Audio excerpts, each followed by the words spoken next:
Bacaan kita Markus 10 ayat 43 sampai dengan 45. Saya akan memberi judul hati hamba atau hati bos. Saya percaya berkat Allah Abraham, Ishak dan Yakub, Allah yang kita panggil dalam nama Yesus Kristus, Tuhan menyertai kita pada hari ini. Bapak Ibu yang kekasih di dalam Yesus Kristus, saya percaya Alkitab bilang Kristus datang untuk mencari dan menyelamatkan yang hilang. Kristus datang bukan untuk dilayani, bukan untuk jadi bos, tetapi untuk melayani. Ia adalah Tuhan di atas segala Tuhan. Dia adalah Raja di atas segala Raja, mengosongkan dirinya menjadi sama seperti manusia. Untuk apa Bapak Ibu? Untuk dapat melayani.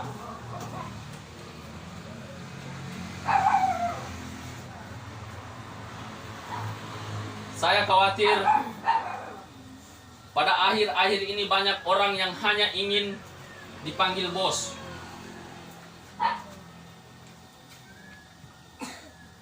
Oh iya bos.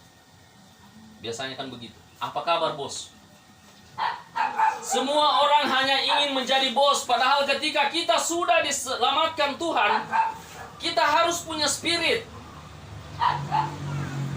Kita harus punya roh, yaitu hati hamba. Markus 10 ayat 43 sampai 45 yang berkata, "Tidaklah demikian di antara kamu, barang siapa ingin menjadi besar di antara kamu, hendaklah ia menjadi pelayanmu. Dan barang siapa ingin menjadi terkemuka di antara kamu, hendaklah ia menjadi hamba untuk semuanya. Karena anak manusia juga datang bukan untuk dilayani, melainkan untuk melayani, dan untuk memberikan nyawanya menjadi tebusan bagi banyak orang."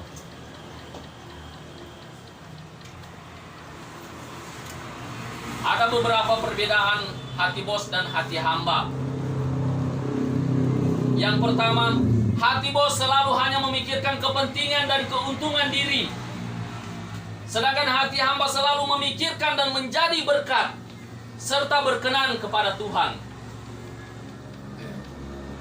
Yang kedua, hati bos cenderung memerintah, tetapi hati hamba cenderung mengajak bersama. Kalau orang hatinya bos cenderung senangnya memerintah, kamu mesti begini, kamu mesti begitu. Ujung-ujungnya akhirnya menghakimi. Datang kepada Pak Pendeta, datang kepada majelis. Pak Pendeta, istri saya sudah beres, sudah benar. Mertua saya sudah tidak benar. Jadi semuanya orang tidak beres, karena hatinya hati bos. Tetapi hati hamba itu hatinya berbeda. Hati yang mau belajar dan mengerti orang lain. Hati yang belajar dan senantiasa mau mengajak bersama-sama. Dan dia menyadari bahwa dia hanyalah hamba. Jadi kalau ada kekurangan dalam diri orang, dia belajar memahami, dia belajar mengerti. Yesus bilang sama Petrus, "Mari, mari." Kapan Yesus bilang sama Petrus, "Mari"? Pada saat apa ya Bapak Ibu? Pada saat guncangan angin sakal. Kemudian Petrus berkata, "Jika Engkau Tuhan, suruhlah aku berjalan di atas air." Yesus bilang, "Mari." Petrus sempat berjalan di atas air, lalu kemudian tenggelam ketika merasakan tiupan angin. Apakah Yesus kemudian marah sama Petrus dan berkata, itu hukuman Petrus. Karena kamu terlalu kepala batu. Kamu so tahu, so jago, so pintar. Apakah Yesus bilang begitu pada Petrus? Tidak. Yesus mengatakan, Yesus mengangkatnya, Yesus menolongnya, bukan menghakimi, bukan kemudian memerintah, tapi justru menyelamatkan.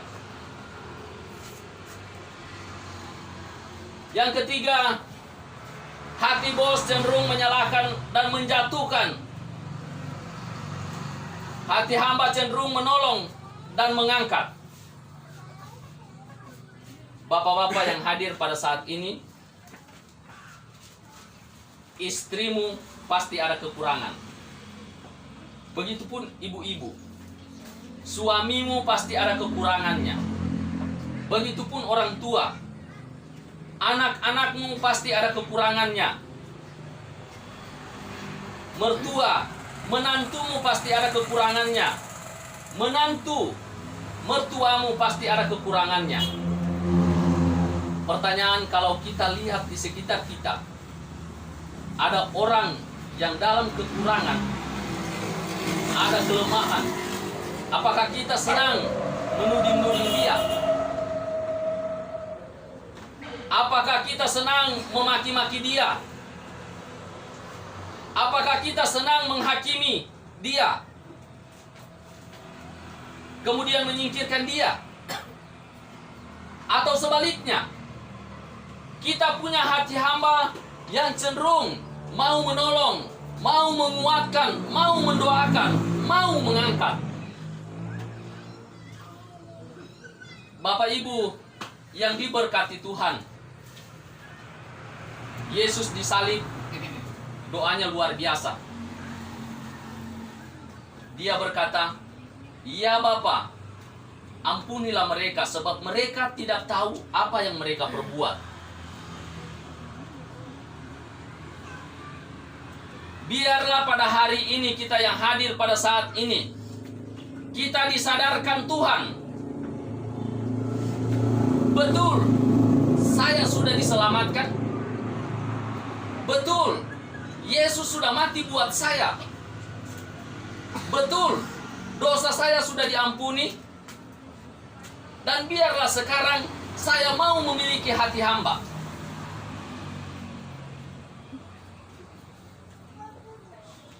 Di sekitar kita masih banyak ketidakberesan. Tetapi kita dipanggil untuk jadi terang, untuk jadi berkat, untuk memberi damai, untuk menghadirkan salom sorga di tengah-tengah dunia ini. Itu sebabnya dalam doa kita berkata, Bapa kami yang di sorga, dikuduskanlah namamu, datanglah kerajaanmu. Bagaimana kerajaan Tuhan itu datang? Tentu lewat kehadiran kita. Alkitab berkata, kamu adalah terang dunia. Berbahagialah orang yang membawa damai, karena mereka akan disebut anak-anak Allah. Yang keempat, hati bos selalu mau bersaing, mau berkompetisi, karena dasarnya adalah iri hati. Tapi hati hamba selalu mau memberkati dan memuliakan.